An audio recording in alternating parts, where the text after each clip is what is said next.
No mundo, nas casas, na espiritualidade.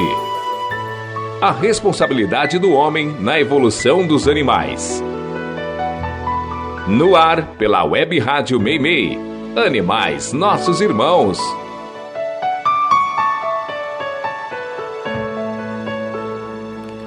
Olá, amigos ouvintes, muito bom dia.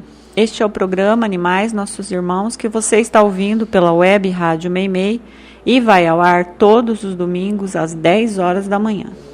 E para quem não consegue ouvir na programação da rádio, pode ouvir pelo YouTube ou Spotify, onde todos os episódios estão disponíveis. E dando sequência ao nosso programa de retrospectivas, este é o último domingo de reprises e eu escolhi algumas matérias que merecem serem reapresentadas. Continue mandando suas perguntas e curiosidades. O e-mail do programa é animaisnossosimãos2024@gmail.com. Tudo junto, minúsculo e sem o tio. Agradecendo aos técnicos que ajudam a tornar possível esse programa, intercalando a mesa de som, Cid e Miguel. Eu sou a Vanderly, vem comigo em mais um programa.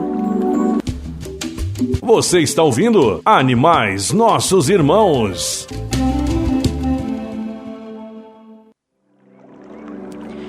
Você sabe de onde se originou a expressão presente de grego?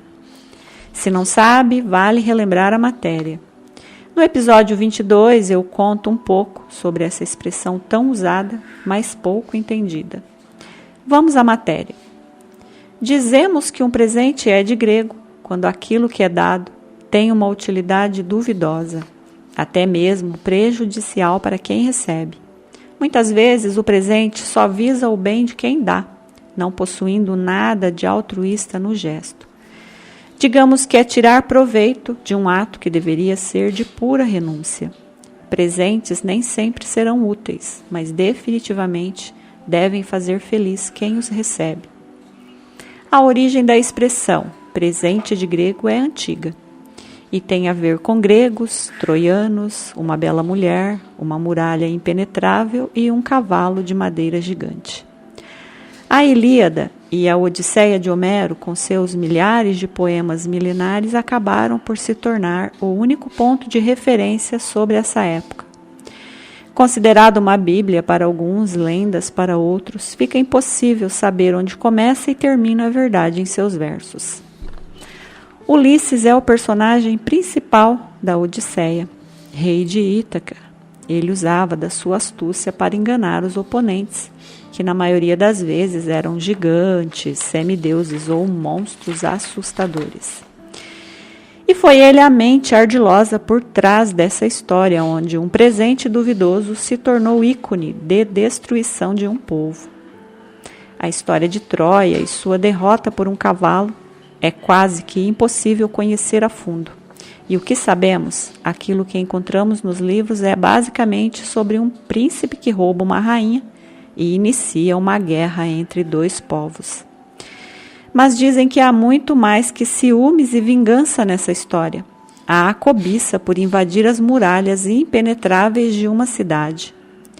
E alguns historiadores acreditam que a queda de Troia foi um acontecimento tão importante que marcou o tempo em antes e depois, e que antes do nascimento de Jesus, o tempo pode ter sido medido por essa guerra. Mas por que um cavalo? Por que não uma imagem de Apolo? Os troianos eram conhecidos por serem os primeiros domadores de cavalos e por possuírem com esses animais um relacionamento especial. Os cavalos eram uma ferramenta importante naqueles tempos, usados como armas de guerra, indispensáveis em uma batalha. Sendo assim, a escolha por um cavalo gigante de madeira era mais que um presente para os troianos. Era um presságio dos deuses de que a vitória estava com eles. O cavalo citado foi construído oco e deixado nos portões de Troia. Dentro dele, fato que, obviamente, os troianos desconheciam, se encontravam os melhores guerreiros da Grécia, que esperavam pacientemente uns sobre os outros naquele calor infernal, a hora que o povo terminasse as festividades regadas a vinhos e caíssem de bêbados. Depois disso, ficou fácil. Bastou sair da barriga do animal, respirar ar puro, abrir os portões e deixar o exército entrar. Os troianos eram um povo orgulhoso da sua conhecida parceria com os cavalos. Eram domadores e todos sabiam da ligação especial que tinham com esses animais. Mas a história os humilha, pois dizem até que não foi um cavalo macho a derrotar os troianos, e sim uma fêmea, pois que na calada da noite ela deu à luz sua prole de assassinos. O ouvinte quer saber.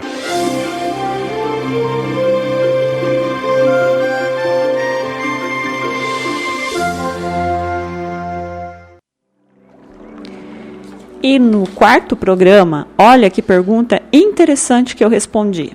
A pergunta veio de uma amiga que não quer ser identificada e ela quer saber: como são os animais de outros mundos? E vamos à resposta que dei a ela. Bom, minha amiga, depende do mundo. Nem todo planeta possui a biodiversidade que a Terra possui. Alguns são limitados por suas condições geológicas. Mas existe uma infinidade de espécies de animais que nem sonhamos conhecer, em mundos que nem sonhamos existir. Só para exemplificar, o fundo dos nossos oceanos tem mais animais que estão longe de ter semelhança com os animais que conhecemos e que, se víssemos em algum filme, pensaríamos ser de outro planeta. E temos que levar em conta também qual a raça predominante desse mundo, aquela escolhida para ser a raça guardiã do planeta. Aqui na Terra foram os primatas os escolhidos para evoluir. Mas temos mundos onde os répteis evoluíram para ser a espécie dominante, ou os cetáceos, ou os felinos, ou as aves. Mas não se limite a isso, pois, como eu disse, existem mundos que nem sonhamos existir, com condições que fogem em muito ao que temos como certo. Vou citar um trecho da Revista Espírita de 1858, onde Kardec entrevista um espírito que vive em Júpiter. E olha o que Kardec escreve sobre os animais que por lá vivem. Vamos ao trecho. Os animais não estão excluídos desse estado progressivo.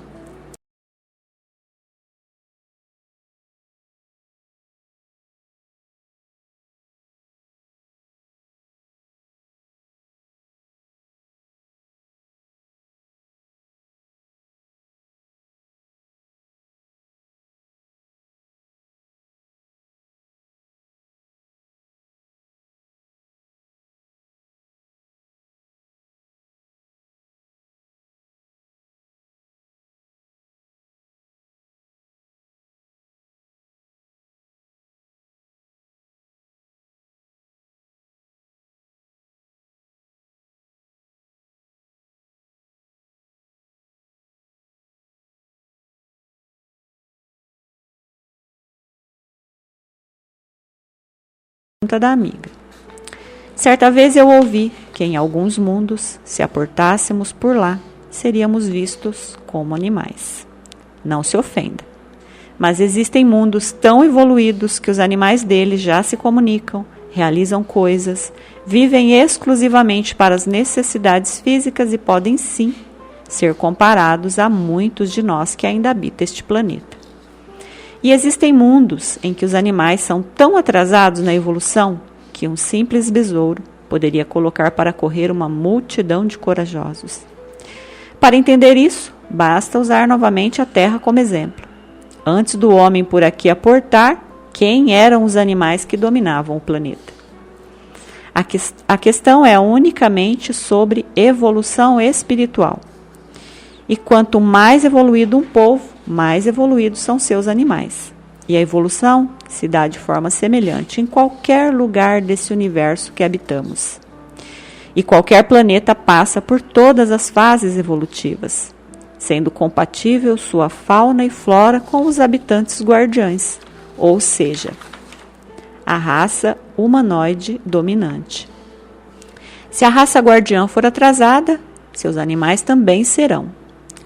Espero ter respondido sua pergunta, amiga, pois que as informações sobre o assunto ainda são muito escassas e o interesse sobre o assunto começou há poucas décadas. Vanderly do Carmo está apresentando Animais Nossos Irmãos.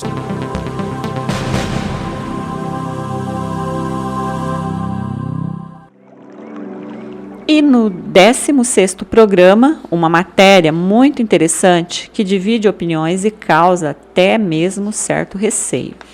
Vamos a ela. Quando pensamos em presídios, imaginamos locais hostis, com muita violência, onde impera a lei do mais forte, com um bullying que pode chegar a extremos, e temos sempre aquela sensação de que essa realidade nunca nos alcançará, que estamos imunes a isso.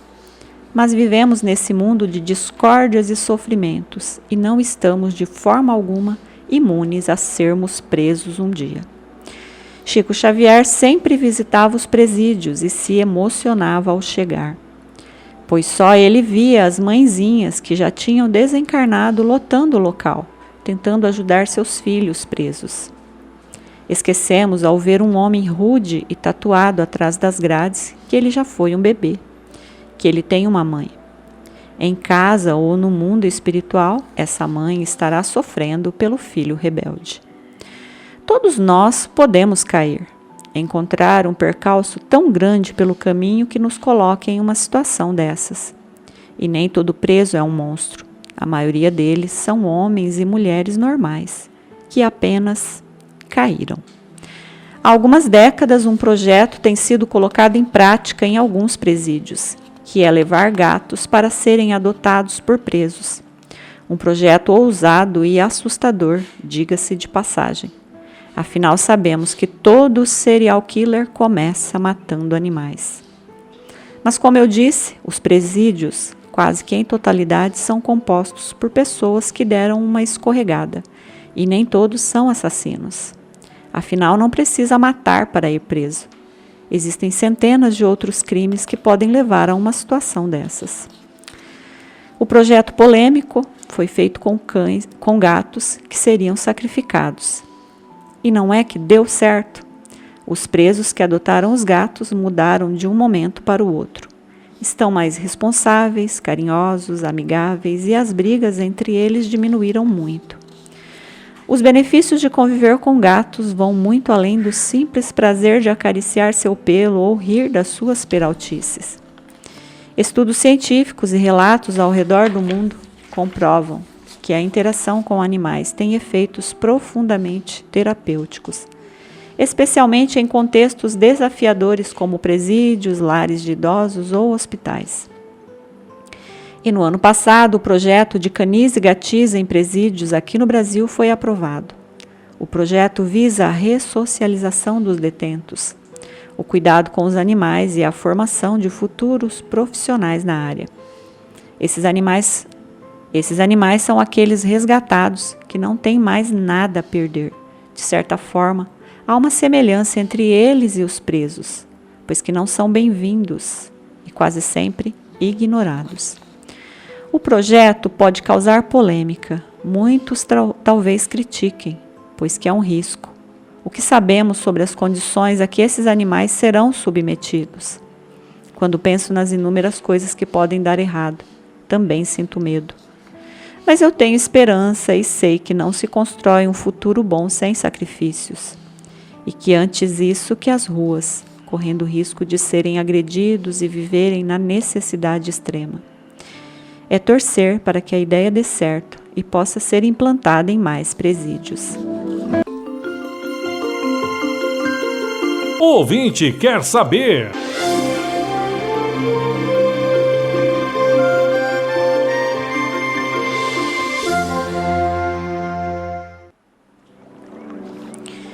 E no 30º programa, uma pergunta bem atual, já que séries fazem muito sucesso retratando Jesus. A ouvinte pergunta: esse Jesus de algumas séries de TV, meio bobo, brincalhão e extremamente alegre, condiz com a imagem de Jesus? Eu não vejo Jesus dessa forma, assim como não vejo ele comendo carnes e bebendo, como mostram nessas séries. Olá, amigo ouvinte, obrigada pela pergunta. Eu também não consigo ver Jesus nesses personagens brincalhões e maltrapilhos que algumas séries mostram. Mas eu sei que isso acaba atraindo o público, que gosta de rir e de quem os faça rir. Já ouvi elogios de alguns sobre a abordagem que o cinema tem feito de Jesus, aquela coisa jovial e muito humana, que acaba atraindo crentes que não são muito fiéis, ou alguns fiéis que não são muito crentes. Não existe um molde para enquadrar Jesus. Mesmo que queiramos um homem humano, ele nunca será. E isso só quem conviveu com ele poderia nos contar. Felizmente, temos livros mediúnicos e relatos não bíblicos, pois que eu penso que muito foi alterado nos textos dos evangelistas para que Jesus pudesse ser enquadrado como alguém a ser seguido, ou seja, uma pessoa normal. Emmanuel foi contemporâneo de Jesus. Era o senador Públio Lentulus e escreveu uma carta a Tibério, o imperador de Roma, relatando sobre o homem virtuoso que atraía multidões de pessoas. O senador Públio escreve Jesus, e no final da carta, um trecho que vale ressaltar, quando ele diz: "Faz-se amar e é alegre, porém com gravidade. Nunca alguém ouviu rir, mas antes chorar." Muitos alegam que ele não chorava, pois que já tinha vencido as paixões terrenas. Outros agora o fazem um bobalhão nos filmes, sempre rindo e levando a vida na alegria. Eu creio que ele já trazia a felicidade dos puros, que não tinha motivos para ser feliz, já que conhecia tudo e todos. Mas eu não creio que ele vivia sorrindo, fazendo piadas. Acredito que ele via a vida com seriedade, mas com gentileza, bondade e um sorriso meigo e suave nos lábios, sem rir, apenas sorrir. Quanto a comer carnes e beber como um humano, eu já falei sobre isso no 7º programa, quando um ouvinte questiona se Jesus seria vegetariano. Eu creio de verdade que ele não comia carnes, e creio que não comia quase nada, pois que sua constituição espiritual era capaz de retirar o alimento do ar e da energia solar.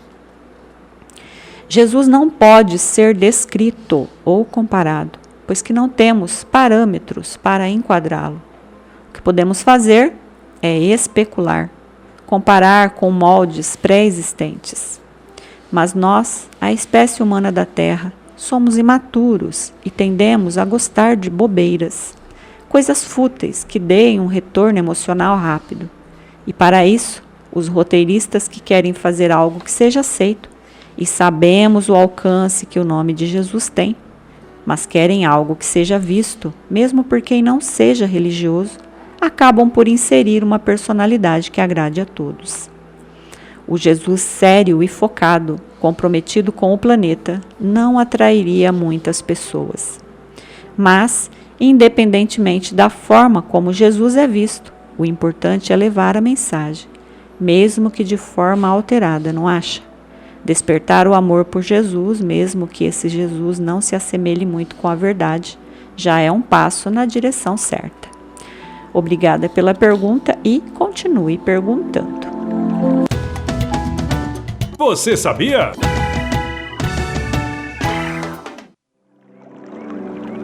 E no 6º programa, Você Sabia que merece ser relembrado.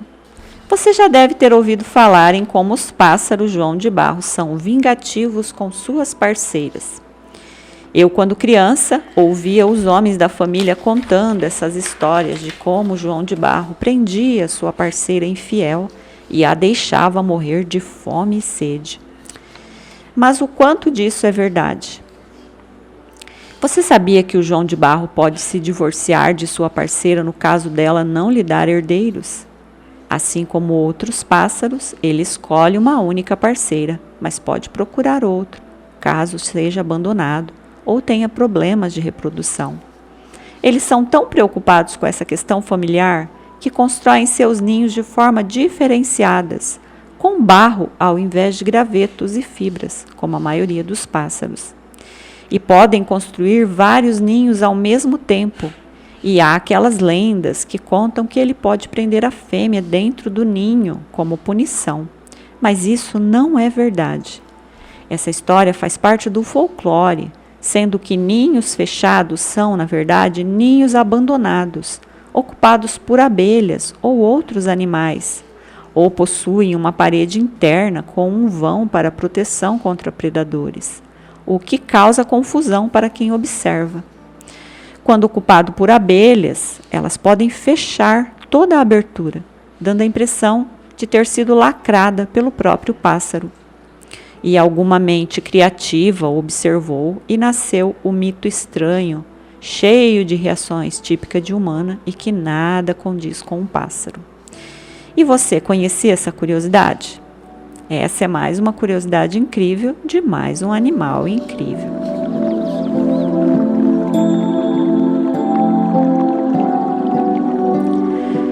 E mais um programa chegando ao fim. Para os que me ouviram, só tenho a agradecer. Desejo a todos um lindo domingo, cheio de amor e paz. Que Jesus e nossa amada Mãe Maria nos ampare e proteja de todo o mal. Para essa semana que se inicia, muito respeito e amor para todos os animais, sempre cientes que não estamos no anonimato de nossas ações. Que cada centelha de amor ou ódio que for lançada voltará para nós. Tenham todos um excelente domingo, fiquem com Deus e até o próximo programa.